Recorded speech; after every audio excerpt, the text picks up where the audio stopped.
Terima kasih Anda masih bersama kami dalam Berita Banten. Bagi Anda yang baru saja bergabung, kami hadirkan kembali 3 berita utama hari ini.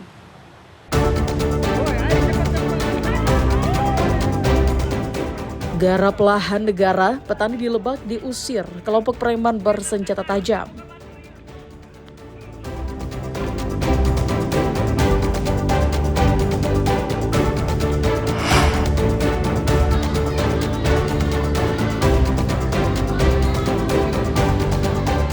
Orang tua di Tangerang Selatan kebingungan beli seragam sekolah anak.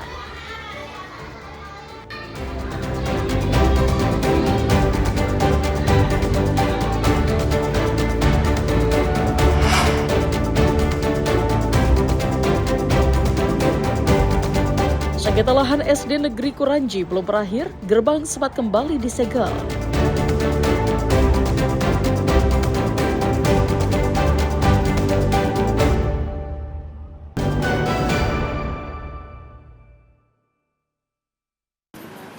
Setelah penyidik Direktorat Kriminal Umum Polda Metro Jaya akhirnya mengungkap kasus penemuan mayat di lahan kosong kawasan Bintaro, Kecamatan Pondok Aren, Tangerang Selatan. Saat ditemukan, jenazah pria tersebut ditemukan dengan luka sayatan di leher. Polisi telah menangkap pelaku pembunuhan yakni bernama Ahmad Syukur. Subdit Resmob Ditreskrimum Polda Jaya melakukan prarekonstruksi dengan membawa pelaku mulai dari lokasi pertemuan hingga lokasi pembunuhan terhadap korban. Berdasarkan keterangan pelaku, penyidik menemukan fakta-fakta baru yang mengarah kepada pembunuhan berencana. Penyidik akan tetap mendalami kembali motif pelaku tega menghabisi nyawa korban. Kegiatan hari ini kami coba buat menelusuri di mana-mana saja dia melakukan tindak pidana pembunuhan ini yang dilakukan oleh tersangka terhadap korban yang dimana dilakukan di daerah Tangsel, Tangerang Selatan. Ada Jadi, temuan-temuan baru? Untuk temuan yang kami dapatkan saat ini ternyata dari hasil pendalaman yang kita dalami dan kita tanyakan pada saat di TKP, tersangka sudah membawa pisau dari rumahnya.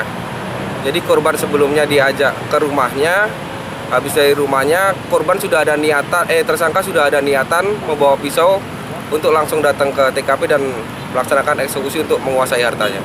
Sebelumnya penemuan jasad di lahan kosong terjadi pada 14 Juli lalu. Mayat berjenis kelamin laki-laki ditemukan tertutup kain sarung dengan luka sayatan di bagian leher. Ariel Maranus dan Syabudinatar melaporkan dari Tangerang Selatan. Anggota Sat Narkotika Polres Serang menangkap seorang pengedar narkotika di tempat tinggalnya di Unyur, Kota Serang. Ola berusia 41 tahun, sehari-harinya berprofesi sebagai teknisi komputer. Pelaku nekat menjadi pengedar narkotika jenis sabu-sabu karena untuk mencukupi kebutuhannya. Dari hasil penggeledahan, polisi menyita barang bukti berupa 14 paket sabu-sabu siap edar yang disimpan di tas milik pelaku. Selain sabu-sabu, polisi juga menyita sebuah timbangan digital, 1 kaleng rokok untuk penyimpanan sabu-sabu, 1 pak plastik klip bening, dan ponsel. Pelaku baru 1 bulan menjalankan bisnis narkotika dan mendapatkan sabu-sabu dari seorang bandar bernama Boris asal Jakarta. Pemilihan kepokan dari Satres Narkoba Polres Serang telah mengamankan salah satu orang berinisial O dengan jenis kelamin laki-laki yang diamankan di TKP di Komplek Kidemang, Kecamatan Unyur, Kota Serang. Tersangkanya 1 orang. Tersangka dijerat dengan Undang-Undang tentang Narkotika dengan ancaman hukuman maksimal pidana penjara seumur hidup. Ariel Maranus dan Ahmad Sayuti melaporkan dari Kabupaten Serang.